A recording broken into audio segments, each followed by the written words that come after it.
Okay, today's date is August 5th, 2014. The time is 23:16 hours. Present is myself, Captain Eric Greil, Captain Doyle Wright, Officer Sean Williams, and his attorney, Vince Pop. Vince Pop, P-O-P-P? Correct. Okay.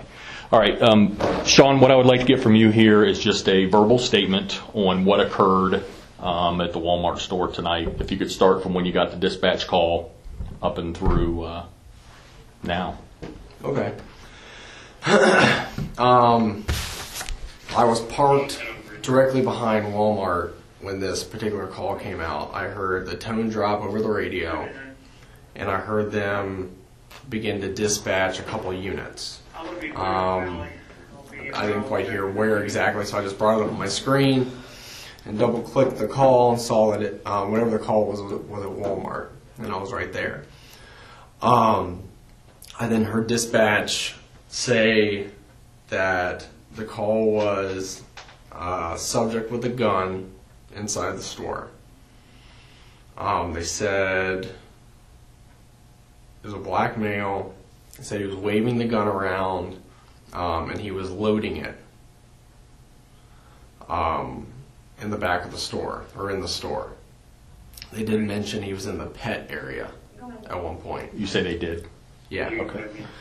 So I pulled at the front of the store, called on scene, and deployed my rifle. When I got out of the car, I could hear sirens from other responding units. So at that point, my goal was just to wait for one other officer or whoever else showed up, and we were going to devise a quick plan as to what to do. And that was my goal at that point when I first arrived on scene, just wait for the next officer. As I was waiting for the second officer, I confirmed with dispatch, because dispatch said at one point that he was pointing the gun at people. So I got on the radio just to confirm, because Walmart does have guns and they sell guns. You know, it could just be a person that just bought a gun, walking around the store. I confirmed with dispatch. I asked them, I asked if the subject was pointing the gun at people, and they confirmed. They said yes. So at that point, Sergeant Darko was next on scene. We were initially going to enter through the garden center area, but they had like a big barrier door, so we didn't think we could enter through there. So we entered at the furthest door to the west, the double doors, closest to the pharmacy. So the main doors. I mean, yeah, the main doors on that side of the building. doors closer to the pharmacy. Gotcha. So Darko and I looked at each other. I said, "Are you ready to go in?" He said, "Yeah, let's go in." So we basically walked straight into the store, and I knew the pet area was to the left. So we made our way back to the pet area. We had we both had our rifles deployed. Any discussion? Any people pointing you back that way? Or No, I like asked that? a few people. I said, "Have you seen anybody with a gun?" No. Okay. The store was completely packed full of people. Okay. There were families, there were kids, there were just people all over the place. So we were just carefully looking down each aisle. And as we got closer to the pet area, we kind of started to slow a little bit, kind of looking down each aisle, and we still hadn't seen him. I think the description was a black male with a gun.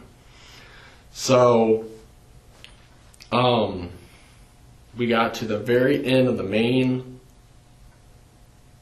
hall, like to where the pet area was. The pet's to one area, and like the toys to the right, and we got to like the back wall to where we could like enter into the garden center. So the last aisle to the pet area was to our left. So Darko was starting to kind of scan to the left, cut the pie towards that final row, and because he was going to be open to the right, I told him I was going to cover his rear to the right as he went to the left. So he went to the left, I went to the right, did a quick check, saw no one down that far. direction to the right.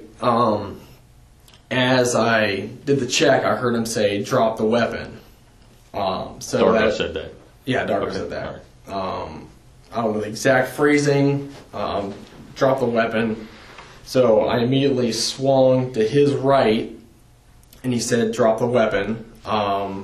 Again, and as he said that, I just panned down the aisle. I saw a black male, and I saw a rifle in grasp. The male did not drop the rifle. It looked like just your typical assault rifle in hand. He, like I said, he didn't drop the rifle. Darko said it again to drop the rifle, and at that point he was looking right at us. So he didn't drop the rifle after Darko repeatedly told him to drop it. As I began to raise my rifle a little ready, I started to say drop the weapon. As soon as I began to say it, he had the rifle within his body, and he made what I can only describe as like an aggressive stance with it as he was starting to make like a movement like to the right or left, like he was going to do something with the rifle. At that point, I felt that because he hadn't dropped the rifle, he was refusing our commands. It was a crowded store full of kids and families. I felt at that point that my life was in danger, Sergeant Darko's life was in danger, and all the families and kids' lives in the store were in danger. And if he got around us or escaped to the left to where he was headed, he was going to be an immediate threat to everyone inside the store. So due to all those factors, I raised my sights up, he still had the rifle, and I fired 2 shots, center mass at him. At that point, he dropped and kind of almost disappeared around the end. He dropped and dropped the rifle at the same time. And then as we started to walk towards him, he just appeared standing up and started to go towards the rifle. And at that point, it sounded like he was saying something. I couldn't hear anything because I just fired the shots. I kind of had like ringing. So he was about to go to the rifle. He was going for the rifle again. So I was about, at that point I felt he was going to go for the rifle again. And just prior to him reaching that threshold where I was going to fire more rounds at him, he kind of hesitated or stopped, and that's when he went down again. And then when he went down, I could see he was bleeding. I told him to put his hands behind his back and roll over, which he did. I then handcuffed him, and the rifle was away from him at that point, and I felt it was safe because it was away from him. So then, once he was cuffed, I could see he had no more weapons on him. Then I turned to his condition. He was bleeding profusely. I could see massive wounds to both arms near like the elbow biceps area. So we did a quick scan of him, and I didn't initially see any rounds to his body. So at that point, I believe Darko called for a medic. So we called for a medic, called for additional units. We called that shots had been fired. The suspect was down. So once medics got rolling, we kind of secured the scene. Like I said, we got to his condition, trying to see what was wrong with him. So he was bleeding profusely from his arms. He was on his stomach, so I could see he was bleeding. I just couldn't see exactly where. So because he had heavy wounds and bleeding from his arms, I got some of the responding officers to bring tourniquets, and we applied tourniquets to his upper arms to try and stop the bleeding. Once we applied the tourniquets, he wasn't saying anything. He was just kind of moaning. The black male, he was just kind of moaning, not saying anything. I told him to stay awake. That help's on the way. We're here to help you. The medics are going to get here soon. And after we applied the tourniquets, the medics, someone called up. The medics were on scene. So before we did anything else, the medics were there and they were walking him to him. So at that point,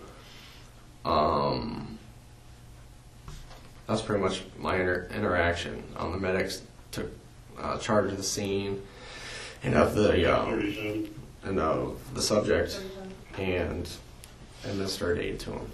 Good. Then eventually your rifle ended up in the sergeant's car. For a chain of custody. Yeah, what happened was, once the scene was secure as far as the suspect was concerned, Darko just said, hey, let me, he handed me his rifle and said, hey, let me get your rifle. So I handed him my rifle.